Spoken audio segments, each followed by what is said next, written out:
doon sa magsisimula, pwede po yung drum. Yung drum mo lang itakip. Pwede po yung metal drum.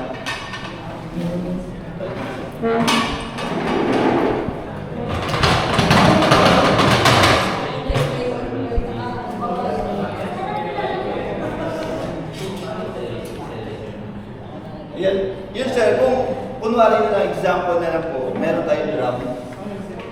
Maglalagay po tayo ng mga 4 na timba po ng tubig.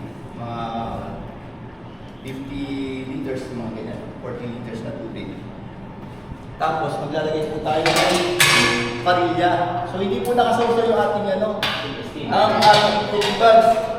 Makakala po yung iba ay diniteo po muna ng maayos kasi yung iba pa po sinasawsaw nila. Kakatubig po. Ilalagay po natin ganito, ano, i-steam natin siya. Tapos lalagyan natin siya ng tubig. Yan. Tapos, ilang oras pa ba ang pag-i-steam? Tamang pag-i-steam po ay mali po yung 6 yan. Tapos tama po yung 8 talaga. 8 hours po. Yun po ay magsisimula ang bilang yung punod. Once na, ano na po, nag-steam na. Bibilang po kayo ng unang oras. Pag nag-i-steam na po, hindi po yung pagkasalang natin, bilang na po mali po yun. Ang unang bilang po, pag nasulak na po, ayan, pag nasulak na po, i-steam natin siya ng 8 hours.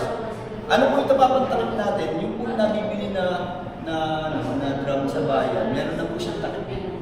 Meron na po siyang takip. Pwede na po natin itakip. Kung wala naman po, sobra yung ano nyo, apaw po, pwede po natin siya lagyan ng mga sako. Tapos ang huli po natin ilalagay yung plastic cover. Tapos lagyan po natin elastic ano? Rubber.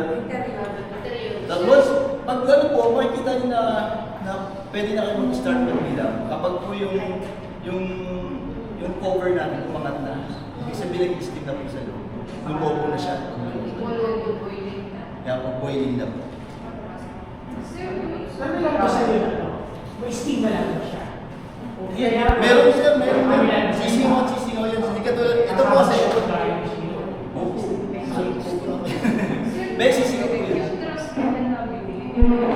Tapo.